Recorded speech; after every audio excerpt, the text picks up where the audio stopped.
नमः शिवाय। नमस्कार दोस्तों, मैं भाविनी मिश्रा अपने चैनल में आप सभी का एक बार फिर से स्वागत करती हूँ। कैसे हैं आप लोग? महाशिवरात्रि का पर्व आने वाला है और आप घर में महाशिवरात्रि की पूजा कैसे कर सकते हैं वो पूजा विधि मैं आपसे शेयर करने जा रही हूँ। सबसे पहले आप सभी को शिवरात्रि पर्व की बहुत बहुत शुभकामनाएं। ये शिवरात्रि हम सब के जीवन में सुख समृद्धि और ऐश्वर्य लेकर आए। तो चलिए वीडियो शुरू करते हैं। अब मैं पूजन सामग्री बताने जा रही हूँ। पूजा के लिए अगर आपके घर में शिवलिंग है तो बहुत अच्छा है। अगर शिवलिंग नहीं है तो आप इस तरह से मिट्टी की आकृति बना सकते हैं। मैंने 3 मिट्टी की आकृति बनाई है, भगवान शिव, माता पार्वती और गणेश जी की। हमेशा भी शिव भगवान की पूजा करते हैं तो साथ में माँ पार्वती और गणेश जी की भी पूजा करते हैं। आज के दिन शिव भगवान और माता पार्वती का विवाह हुआ था, तो हम माँ पार्वती को श्रृंगार का सामान ज़रूर चढ़ाते हैं। श्रृंगार के सामान में आपकी इच्छा शक्ति है कि आप क्या चढ़ाना चाहते हैं, लेकिन सिंदूर, बिंदी और चूड़ी ज़रूर चढ़ाएं माँ पार्वती को श्रृंगार के रूप में। और सिंदूर सुहाग लेने की भी प्रथा है। चूँकि माँ पार्वती का विवाह हुआ था तो ये सारी चीज़ें ज़रूर चढ़ानी चाहिए। साथ में भगवान शिव का अभिषेक किया जाता है। तो जो मैंने मिट्टी की प्रतिमा बनाई है उसी में मैं भगवान शिव का अभिषेक करूँगी। इन प्रतिमाओं को पूजा के बाद अगले दिन आप विसर्जित कर सकते हैं। अभिषेक करने के लिए हमें चाहिए जल ले सकते हैं या दूध ले सकते हैं। साथ में देसी घी चाहिए, देसी घी, शक्कर, दही, शहद।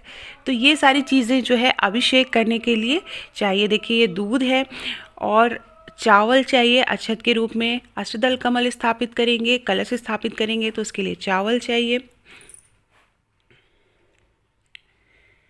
कपूर, शहद, रोरी। बहुत से लोग हल्दी चढ़ाते हैं, लेकिन हल्दी शिव भगवान को नहीं चढ़ानी चाहिए, तो उसकी जगह आप विभूति चढ़ा सकते हैं। भगवान शिव को विभूति ज़रूर चढ़ानी चाहिए। ये देखिए, ये भोलेनाथ को विभूति ज़रूर चढ़ाई जाती है। ऐसा माना जाता है भोलेनाथ पूरे शरीर में विभूति लगा के रखते हैं, तो पूजा के दिन इसे ज़रूर शामिल करें। कोई मीठी चीज़ अपने हाथों से अगर आप बना सकते हैं तो वो प्रसाद में भोग ज़रूर लगाएं। लाल रंग और सफ़ेद रंग का फूल ज़रूर शामिल करें। और पूजन सामग्री में शमी की पत्ती और धतूरा ये सब शामिल करें। साथ में बेलपत्र, धतूरे का बीज और बेर ज़रूर चढ़ाए जाते हैं। साथ में आपकी इच्छा शक्ति है, फल फूल आप जो चढ़ाना चाहें वो चढ़ा सकते हैं। तो पूजा के लिए मैंने एक चौकी लिया और उस पर लाल रंग का कपड़ा बिछा दिया है। इसके ऊपर मैं पूजा करूँगी। फिर उसके बाद हम गंगा जल से छिड़काव करेंगे, शुद्ध करेंगे उस स्थान को। उसके बाद भगवान शिव, माँ पार्वती और गणेश जी के शिव परिवार की अगर कोई प्रतिमा है या फोटो है आपके पास तो उसे स्थापित करेंगे। उसके बाद पूजा शुरू करेंगे। सबसे पहले हम कलश स्थापित करेंगे। कलश स्थापित करने के लिए चावल से हम अष्टदल कमल बनाएंगे। अष्टदल कमल बनाना बहुत आसान है। इस तरह से चावल का गोला बनाएंगे, घेरा करेंगे और फिर इस तरह से उंगलियों की सहायता से हम 8 पत्तियां बना देंगे इसमें। तो किसी भी पूजा में कलश स्थापना का विशेष महत्व होता है। ऐसा माना जाता है कि कलश स्थापित करने से ही पूजा पूरी होती है, तो ये ज़रूर करें। अष्टदल कमल देखिए मैंने बना लिया है। अब इसके ऊपर हम कलश रखेंगे। कलश आप तांबे, पीतल या स्टील का भी रख सकते हैं। इस तरह से उसमें हम आम के पत्ते लगाएंगे। 5 आम के पत्ते इस तरह से लगाने हैं। उसके ऊपर आप एक कटोरी रखेंगे और कटोरी में चावल भर के रखेंगे और जो जल है उसमें जो है कुमकुम डालेंगे, अक्षत डालेंगे, फूल डालेंगे और आप चाहें तो 1 रुपये का सिक्का भी डाल सकते हैं। तो इस तरह से हमें कलश स्थापना करनी है। बहुत से लोग कलश के ऊपर नारियल भी रखते हैं, तो आप वो भी रख सकते हैं। अब इस तरह से पीतल या आप किसी भी तांबे या स्टील का भी ले सकते हैं। इस तरह से पात्र लेंगे। नया पात्र होना चाहिए जिसमें आप खाना न खाते हों। और अगर पूजा की थाली है तो बहुत अच्छा है। उसमें हम तीनों प्रतिमाओं को रखेंगे इस तरह से। अब सबसे पहले हमें गणेश भगवान जी की पूजा करनी है, उन्हें जल अर्पित करना है। तो जो भी मंत्र आता है आपको गणेश भगवान जी का, गजाननम भूतगणादि सेवितम कपित चंबु फलचारु भक्षणम उमा सुतम शोक विनाशकारकम नमामि विघ्नेश्वर पाद पंकजम। तो भगवान गणेश जी को याद करते हुए सबसे पहले सर्वप्रथम गणेश जी की पूजा करेंगे। उसके बाद हम शिव भगवान और माँ पार्वती की पूजा करेंगे। तो सबसे पहले हमें जल अर्पित करना है गणेश भगवान जी को। उसके बाद हम अभिषेक करेंगे शिव भगवान जी का। तो जल अर्पित करने के बाद हम दही चढ़ाएंगे, दही से अभिषेक करेंगे और एक एक करके हम सारी चीज़ें से अभिषेक करेंगे। देसी घी, फिर शक्कर, फिर शहद और फिर स्नान कराएंगे दूध से। अगर आप दूध से स्नान कराना चाहते हैं, नहीं तो आप जल से भी स्नान करा सकते हैं। दूध या जल जो भी आप भगवान को अर्पित करें उसमें आप गंगा जल ज़रूर शामिल करें, थोड़ा सी कुछ बूंदे गंगा जल की ज़रूर डालें। तो एक एक करके भगवान शिव का हम अभिषेक करेंगे। सच्चे मन से जब भी हम पूजा करते हैं तो हमारी प्रार्थना भगवान ज़रूर सुनते हैं। और इस शिवरात्रि को विशेष योग लग रहा है, तो इस शिवरात्रि पर अगर हम विशेष पूजा करें तो हमारी जो भी मनोकामना होगी वो ज़रूर पूर्ण होगी। एक बात का हमेशा ध्यान रखें, जब भी आप घर में कुछ विशेष इस तरह की पूजा करें तो बच्चों को ज़रूर शामिल करें, इससे बच्चों में भी अच्छे संस्कार आते हैं, पूजा पाठ में उनका भी मन लगता है।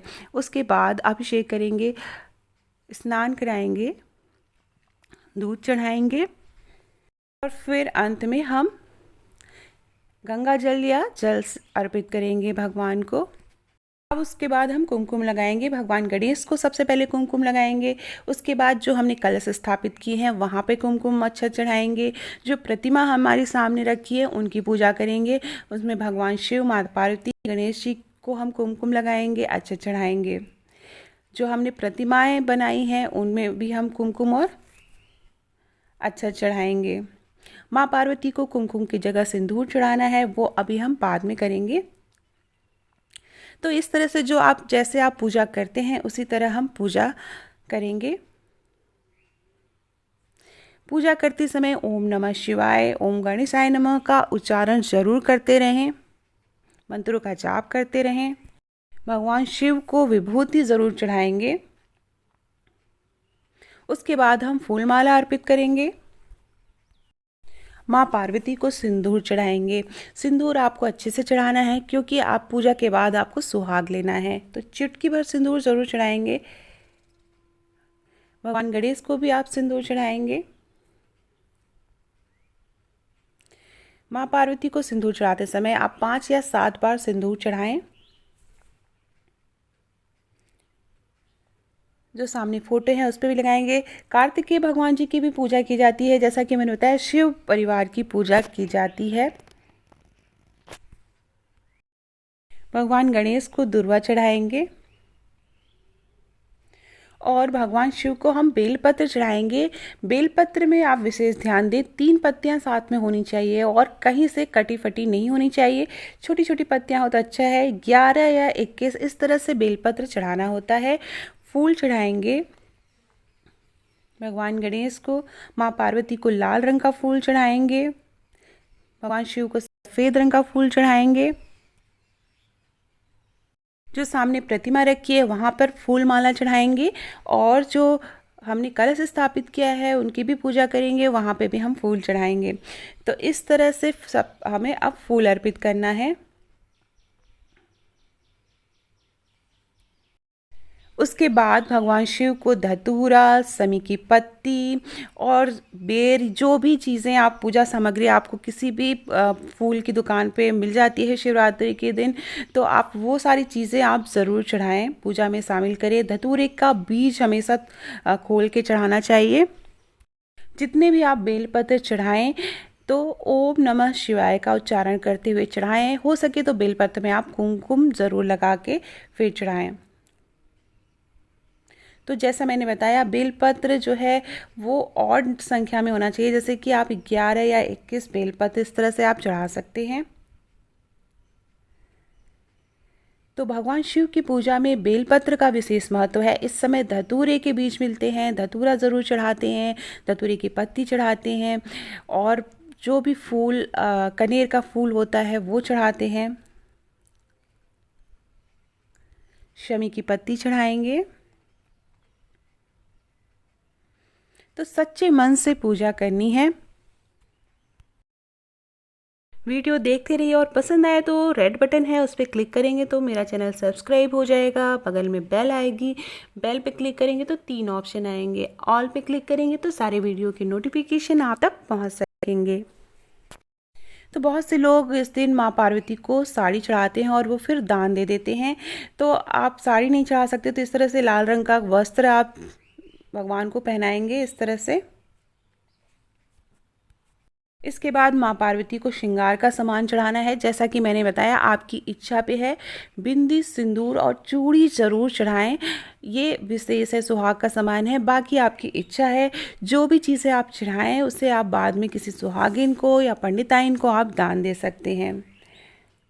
इसके बाद जब पूजा हो जाए तो प्रसाद के रूप में एक बिंदी आप खुद लगाएं और चूड़ी यहाँ से सुहाग के रूप में ले सकते हैं।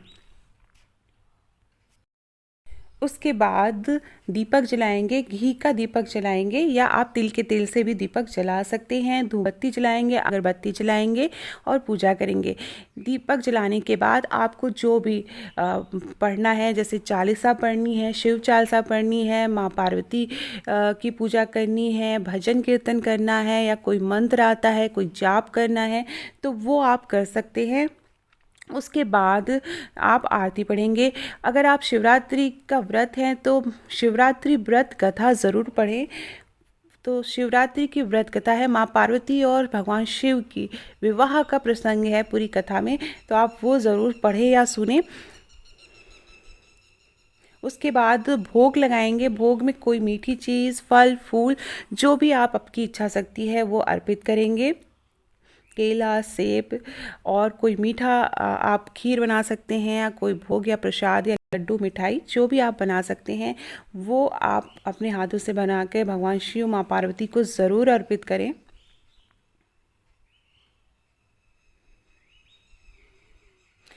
तो इस तरह से हम महाशिवरात्रि पर घर में ही पूजा कर सकते हैं। आरती में घर के सभी लोगों को शामिल करें, मिल के आरती करें। उसके बाद आरती सबको दें, भगवान को आरती दें, उसके बाद सबको आरती दें। उसके बाद अंत में क्षमा प्रार्थना करेंगे। कोई भूल चूक हुई हो तो भगवान हमें माफ़ करिएगा।